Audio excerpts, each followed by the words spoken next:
Good morning, afternoon, or perhaps even evening or night. Does not matter. Welcome to the second episode of the Hoody Files. As you notice, I have my hoodie on. I hope you're wearing yours. This is your opportunity. I'm wearing a ball cap. I hope you're chewing gum and eating cupcakes.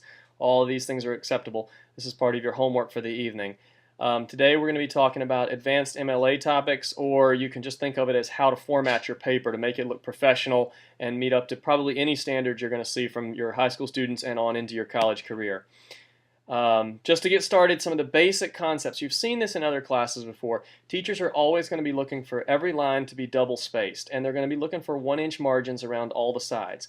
The reason for this is it allows the teacher or any other reader to make their own notes as they read. You don't have to pinch down so hard to write tiny print if you're making notes or trying to make corrections. It just leaves space and makes it all usable. You do not quadruple space between the paragraphs. I'll show you what I mean in just a few minutes. Instead, you just indent the start of each new paragraph. So everything across the whole page is going to look very balanced as you go from top to bottom. On every page, you're going to have a header.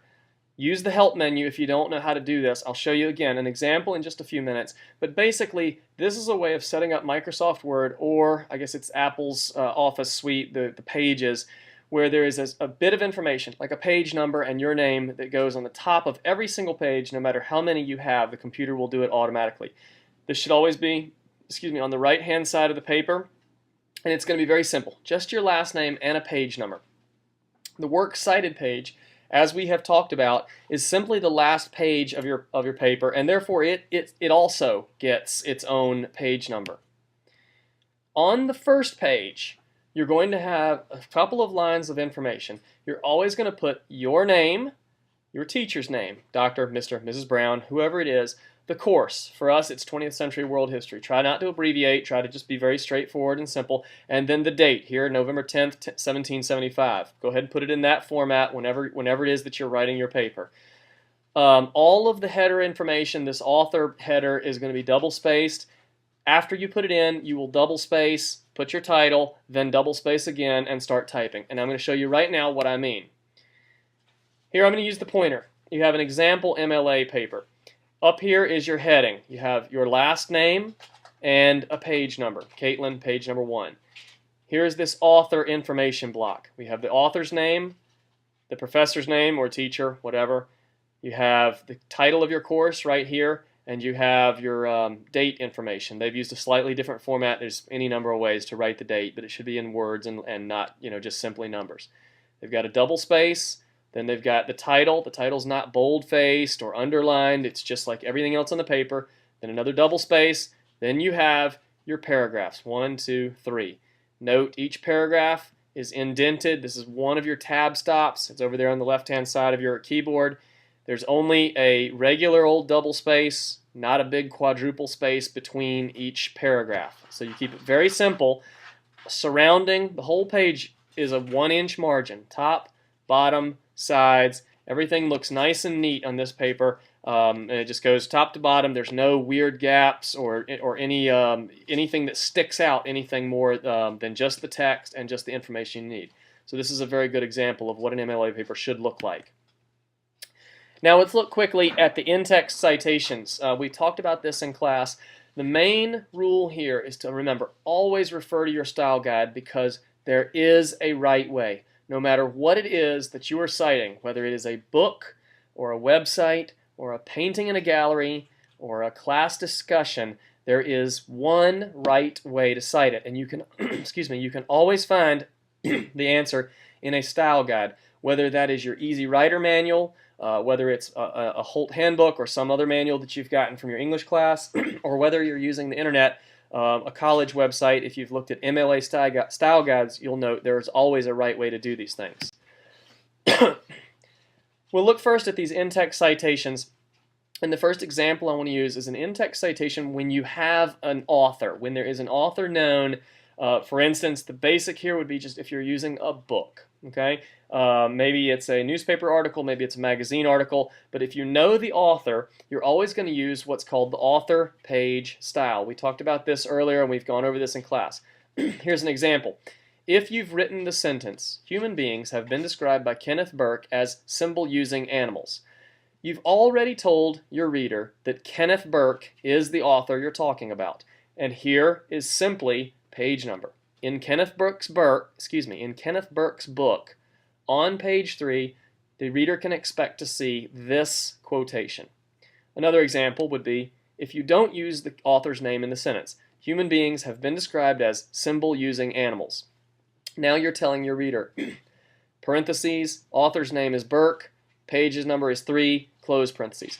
Regardless of which one of these techniques you use, it's going to be tied to your works cited entry. And what I mean is, when the reader flips back to the last page of your research paper, he or she will see Burke, Kenneth, all of this information. Obviously, this is a book that has been written, everything that you get from the style guide, and they know that if you've said Kenneth Burke, there's the last name, or if you've just said Burke, number 3, they will go Burke. They can look up this book. They can look this book up in any library. They can look this book up on the internet. They could look this book up on Amazon.com and get the same exact edition as you are using, and that's really the important thing.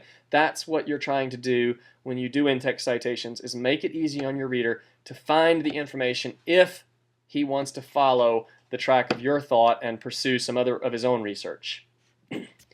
Now, the second basic concept that you want to remember is when you do an in-text citation that does not have an author. Okay? This could be a website. This could be a lot of different things. There are going to be a lot of electronic journals, a lot of your electronic database articles, where the author's name is simply not known, okay, or simply not important because perhaps it was a collaborative effect.